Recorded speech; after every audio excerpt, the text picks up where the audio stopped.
Lawrence Bishnoi का भाई अनमोल बिश्नोई गुरुवार को अमेरिका के कैलिफोर्निया में पकड़ा गया था, लेकिन अब इस मामले में नया खुलासा हुआ है।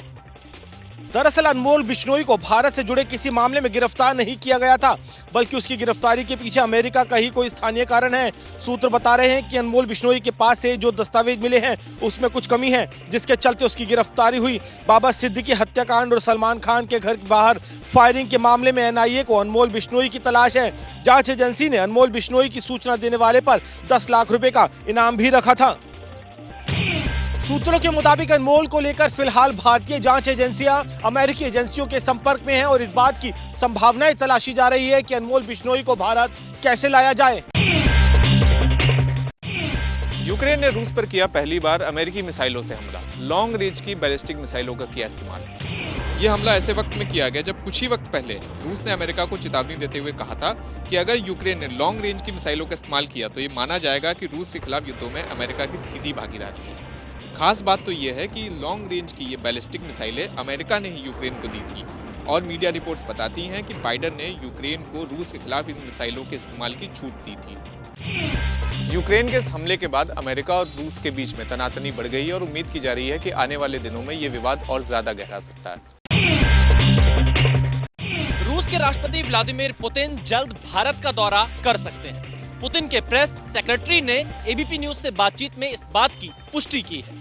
हालांकि अभी पुतिन के भारत आने की तारीख तय नहीं है, लेकिन तैयारी जरूर शुरू हो चुकी है।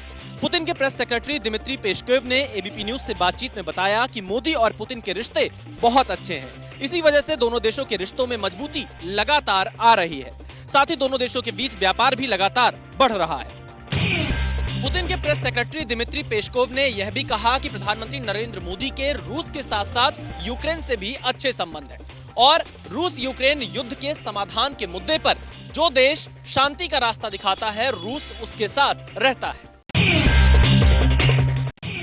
पाकिस्तान में एक बार फिर से हालात बिगड़ने की संभावना पैदा हो गई है। इमरान खान की पार्टी प्रदर्शन करने वाली है, जिसके चलते कई इलाकों में धारा 144 लगाई गई है। पाकिस्तान के पूर्व प्रधानमंत्री इमरान खान जेल में बंद हैं और एक बार फिर उनकी पार्टी पीटीआई ने 24 नवंबर को बड़े स्तर पर प्रदर्शन की योजना तैयार की है। इसी प्रदर्शन को देखते हुए राजधानी इस्लामाबाद और उसके आसपास के क्षेत्रों में धारा 144 लागू की गई है। इसके साथ ही 2 महीने तक किसी भी तरह की सभा पर रोक लगा दी गई है। इस्लामाबाद प्रशासन को डर है कि अगर इमरान के समर्थक सड़क पर उतरे तो फिर सरकारी संपत्ति को नुकसान पहुंचा सकते हैं और हालात बिगड़ सकते हैं। अगर आप भी स्टॉक मार्केट में निवेश करते हैं तो सावधान हो जाइए, क्योंकि पैसा कमाने के चक्कर में कोई शातिर आपको चपत लगा सकता है। दिल्ली पुलिस ने साइबर ठगी के मामले में इस चीनी नागरिक को गिरफ्तार किया है, जिसका नाम फैंग चैन जिन है। आरोप है कि ये करीब अब तक 100 करोड़ रुपए की ठगी कर चुका है। पुलिस ने बताया कि ये शातिर ठग व्हाट्सएप ग्रुप और दूसरे सोशल मीडिया प्लेटफॉर्म के जरिए स्टॉक मार्केट ट्रेनिंग सेशन और स्टॉक मार्केट इन्वेस्टमेंट के नाम पर लोगों से ठगी कर रहा था।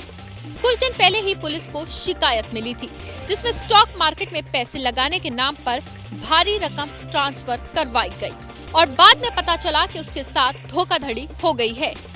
पुलिस ने जब बैंक अकाउंट खंगालने शुरू किए तो पता चला कि करीब 100 करोड़ रुपए तक की ठगी हो चुकी है।